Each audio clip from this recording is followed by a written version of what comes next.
ആലപ്പുഴയിലെ സുഭദ്ര വധക്കേസിലെ പ്രതികളെ ഇന്ന് കോടതിയിൽ ഹാജരാക്കി പോലീസിന്റെ കസ്റ്റഡിയിൽ പ്രതികളെ വിട്ടിരിക്കുകയാണ്. കോടതി വളപ്പിൽ ഇന്ന് നാടകീയ രംഗങ്ങളാണ് ഉണ്ടായത്.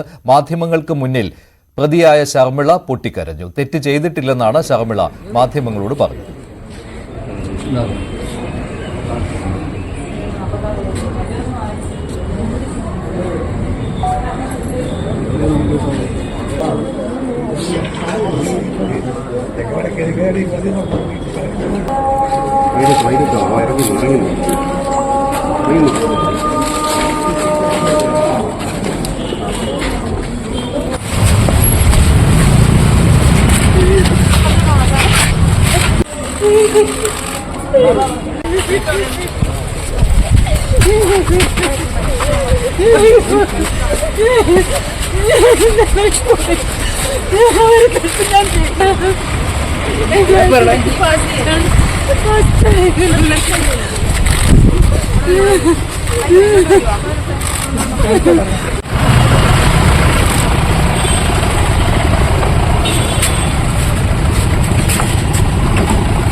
പ്രതികളെ 8 ദിവസത്തേക്കാണ് പോലീസിന്റെ കസ്റ്റഡിയിൽ വിട്ടിട്ടുള്ളത്. പ്രതികളെ ഇന്ന് തന്നെ കൊലപാതകം നടത്തിയ വീട്ടിലെത്തിച്ച് തെളിവെടുപ്പും നടത്തും.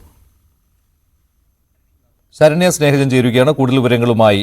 ശരണ്യ, പോലീസ് പക്ഷേ ഈ കസ്റ്റഡി അപേക്ഷയിൽ കൃത്യമായിട്ട് ഇവർ തന്നെയാണ് ഈ കൊലപാതകം നടത്തിയിരിക്കുന്നത് എന്ന് വ്യക്തമാക്കിയിരിക്കുകയാണല്ലോ. അതെ മഞ്ജുഷ, അല്പസമയത്തിനകം തന്നെ ഈ പ്രതികളെ, അതായത് 73 വയസ്സുകാരിയായ സുഭദ്ര എന്ന വയോധികയെ ക്രൂരമായി കൊലപ്പെടുത്തിയ കേസിലെ പ്രതികളെ അല്പസമയത്തിനകം കോർത്തശ്ശേരിയിലെ ഇപ്പോഴുള്ള വീട്ടിലെത്തി തെളിവെടുപ്പ് നടത്തും. 2 മണിയോടുകൂടി ഇവിടെ തെളിവെടുപ്പിനായി പ്രതികളെ കൊണ്ടുവരുമെന്നുള്ളതാണ് ഇപ്പോൾ പോലീസ് വ്യക്തമാക്കിയിട്ടുള്ളത്. അതിനു മുമ്പായി തന്നെ കോടതിയിൽ നാടകീയ രംഗങ്ങളാണ് ഇന്ന് ഉണ്ടായത്. ഇവരെ 8 ദിവസത്തേക്കാണ് Alappuzha judicial first class magistrate കോടതി 2 കസ്റ്റഡിയിൽ പോലീസിന് വിട്ടു നൽകിയിരിക്കുന്നത്. കോടതിയിൽ നിന്ന് പുറത്തേക്ക് ഇറക്കിയപ്പോഴാണ് നമ്മൾ നേരത്തെ ദൃശ്യങ്ങൾ കണ്ട രംഗങ്ങൾ അവിടെ ഉണ്ടായത്. മുഖ്യപ്രതിയായ ശർമിള പുറത്തേക്ക് ഇറങ്ങുന്ന വഴിയിൽ കുഴഞ്ഞു വീഴുന്ന രീതിയിൽ ഒരു അവസ്ഥയിൽ കാണിക്കുകയും ഒപ്പം തന്നെ കരഞ്ഞുകൊണ്ട് താൻ യാതൊരുവിധ കുറ്റവും ചെയ്തിട്ടില്ല, തനിക്കൊന്നും അറിയില്ല എന്നാണ് മാധ്യമങ്ങളോട് പറഞ്ഞത്. അത്തരത്തിൽ കുറച്ച് ദൂരം, അതായത് കോടതിയിൽ നിന്ന് ഇറക്കി കുറച്ച് ദൂരം ജീപ്പിലേക്ക് ഉണ്ടായിരുന്നു.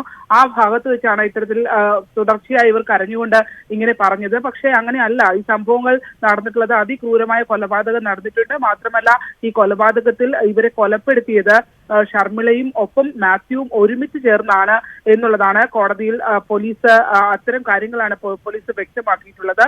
മാത്രമല്ല അന്വേഷണ സംഘത്തിന് ചോദ്യം ചെയ്യലിൽ തന്നെ ഇവരോടൊപ്പം തന്നെ മറ്റൊരാളും ഉണ്ടായിരുന്നു എന്നുള്ളത്, അതായത് ഇവരുടെ സുഹൃത്തു കൂടിയായ ഒരാൾ കൂടി ഉണ്ട് എന്നുള്ളത് പോലീസിന് വ്യക്തമാക്കുകയും ചെയ്തിട്ടുണ്ടായിരുന്നു. അയാളുടെ കസ്റ്റഡി അപേക്ഷയ്ക്ക് വേണ്ടി അടുത്ത ദിവസം നീങ്ങും. എന്തായാലും ഇപ്പോൾ കോർത്തശ്ശേരിയിലെ വീട്ടിലേക്ക് ഇപ്പോൾ പ്രതികളെ എത്തിക്കും. അതിനുശേഷം ഇവിടെ തെളിവെടുപ്പിന് ശേഷമാണ് ഉടുപ്പിയിലേക്ക് വൈകിട്ട് കൊണ്ടുപോകുക. കാരണം ഉടുപ്പിയിൽ ആണ് ശർമിളയുടെ സ്വദേശമായ ശർമിള വളർന്ന സ്ഥലമായ ഉടുപ്പിയിൽ ആണ് ഇവർ കൊണ്ടുപോയി സ്വർണം വിൽക്കുകയും ഒക്കെ ചെയ്തത്. അവിടെ 2-3 കടകളിലായി സ്വർണം വിറ്റിട്ടുണ്ട് എന്നുള്ളത് പോലീസ് കണ്ടെത്തിയിട്ടുണ്ട്. ഇപ്പോൾ ആലപ്പുഴ കോർത്തശ്ശേരിയിലുള്ള വീട്ടിന്റെ പിൻഭാഗത്ത്, വാടക വീടിന്റെ പിൻഭാഗത്തായിരുന്നു ഇവർ സുഭദ്രയുടെ മൃതദേഹം കുഴിച്ചിട്ടിരുന്നത്. ആ കുഴിച്ചിട്ട ഭാഗത്തും ഈ കൊലപാതകം നടത്തിയത് ആ വീടിനുള്ളിലാണ്. ആ ഈ 2 ഇടങ്ങളിലുമായിട്ടാണ് ഇപ്പോൾ ഇവിടെ തെളിവെടുപ്പുള്ളത്. അതിനുശേഷമാണ് വൈകുന്നേരത്തോടു കൂടി തെളിവെടുപ്പ് പൂർത്തിയാക്കി ഇന്ന് വൈകിട്ട് തന്നെ ഇവരെ ഉടുപ്പിയിലേക്ക്. ശരണ്യ സ്നേഹനാണ് വിവരങ്ങൾ നൽകിയത്. സുഭദ്ര വധക്കേസിൽ ഇന്ന് പ്രതികളുമായിട്ട് സംഭവ സ്ഥലത്തെത്തിച്ച് പോലീസ് തെളിവെടുപ്പ് നടത്തും.